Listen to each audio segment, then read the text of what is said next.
जय हिंद फ्रेंड्स, आइए हम लोग देखते हैं हरित क्रांति के बारे में। यह कब शुरू हुआ, इसकी शुरुआत किसने की तथा इसके जनक कौन है।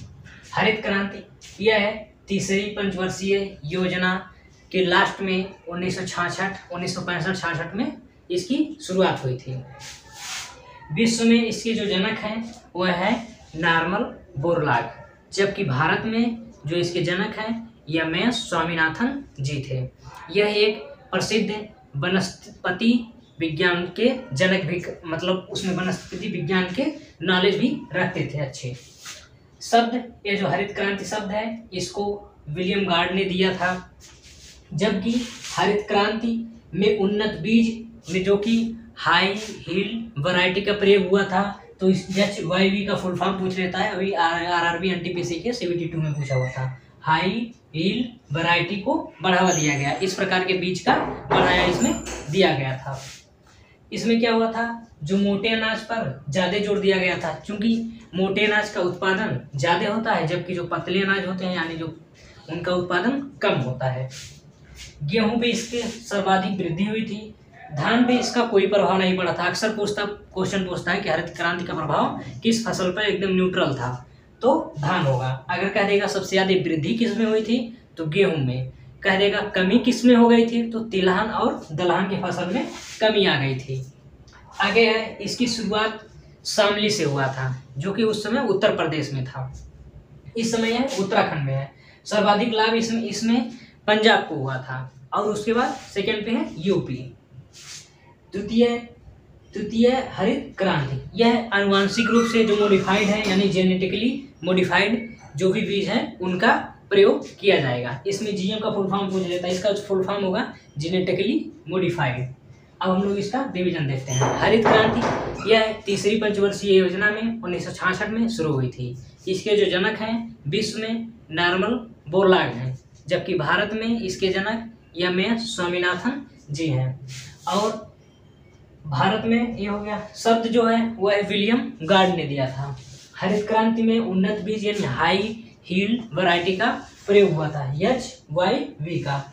मोटे अनाज पे ज़्यादा जोर दिया गया था, क्योंकि इसका उत्पादन ज़्यादा होता है। गेहूं पे इसका ज़्यादा प्रभाव पड़ा था, जबकि धान पे इसका न्यूट्रल प्रभाव था, यानी ना ही बढ़ा था ना ही घटा था। जबकि दलहन और तिलहन पे इसके प्रभाव घट गए थे। अक्सर क्वेश्चन पूछता है। यह किसकी शुरुआत शामली से हुआ था, जो कि हरित क्रांति का केंद्र भी है, यही था।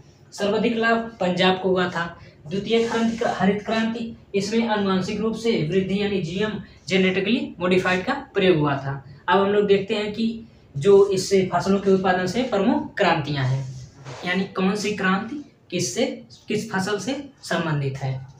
इसमें है पहला काली क्रांति। काली क्रांति आपकी पेट्रोलियम से संबंधित है। दूसरा है नीली क्रांति, यह मछली उत्पादन से संबंधित है। तीसरा है भूरी क्रांति, यह चमड़े के उत्पादन में, यानी चमड़े से जो भी वस्तु बनता है उसके उत्पादन से संबंधित है। सुनहरा रेशा क्रांति, जिसे हम लोग गोल्डन फाइबर कभी कहते हैं, यह जूट से संबंधित है। अगला है सुनहरी क्रांति, यह फल के उत्पादन से संबंधित है। अगला है ग्रे क्रांति, यह उर्वरक के उत्पादन से संबंधित है। हरित क्रांति, यह फसल के उत्पादन से संबंधित है। इसके जो जनक थे वो MS स्वामीनाथन जी थे भारत के, और वर्ल्ड में नॉर्मन बोरलॉग थे। गुलाबी क्रांति, यह झींगा और प्याज के उत्पादन से संबंधित है। गोल क्रांति, गोल आलू क्या है, गोल, यानी गोल क्रांति आलू के उत्पादन से संबंधित है। सफ़ेद क्रांति, यह दूध के उत्पादन से संबंधित है। जो इसके भारत में जनक हैं वे हैं वर्गीज कुरियन। रजत क्रांति, यह अंडा के उत्पादन से संबंधित है। अगला है पीली क्रांति, यह तिलहन के उत्पादन से संबंधित है। हम लोग का है अगला अमृत क्रांति, यह नदी जोड़ो परियोजना के से संबंधित है, यानी नदियों को जितना ज़्यादा कनेक्टिविटी मिलेगी उससे जो कि सिंचाई बढ़ेगी, जिससे मतलब जो भी फसल हैं उनके उत्पादन में क्रांति आएगी। सदाबहार क्रांति, यह कृषि को जैव तकनीक से करने से संबंधित है, यानी कृषि को अब आधुनिक एकदम मॉडर्न तरीके से करने से रिलेटेड है। सिल्वर फाइबर क्रांति, यह कपास के उत्पादन से संबंधित है। सिल्वर फाइबर क्रांति यह कपास के उत्पादन से संबंधित है। अब हम लोग इसका रिवीजन करते हैं। काली क्रांति यह पेट्रोलियम के उत्पादन से संबंधित है। नीली क्रांति यह मछली के उत्पादन से संबंधित है। भूरी क्रांति यह चमड़े के उत्पादन से संबंधित है, यानी चमड़े से जो भी वस्तु बनते हैं जिससे उनमें ज़्यादा से ज़्यादा सामान बनेगा।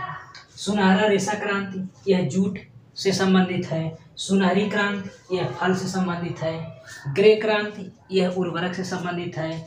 गोल क्रांति यह आलू से संबंधित है। हरित क्रांति यह फसल के उत्पादन से संबंधित है। गुलाबी क्रांति यह झींगा तथा प्याज के उत्पादन से संबंधित है। लाल क्रांति यह टमाटर तथा मीट के उत्पादन से संबंधित है। सफेद क्रांति यह दूध के उत्पादन से संबंधित है। इसके जनक भारत में वर्गीज कुरियन जी हैं। रजत क्रांति यह अंडे के उत्पादन से संबंधित है। पीली क्रांति यह तिलहन यानी जैसे सरसों हो गया, सूरजमुखी हो गया, इन सब के उत्पादन से संबंधित है। अमृत क्रांति यह नदी जोड़ों यानी जितने ज़्यादा से ज़्यादा नदियों को जोड़िए ताकि उससे सिंचाई की सुविधा बढ़ेगी तो फसलों में क्रांति आएगी। सदाबहार क्रांति यह कृषि से को जैव तकनीकी से संबंधित है तो उसके उत्पादन से संबंधित, उत्पादन का उसके रिलेशन से है।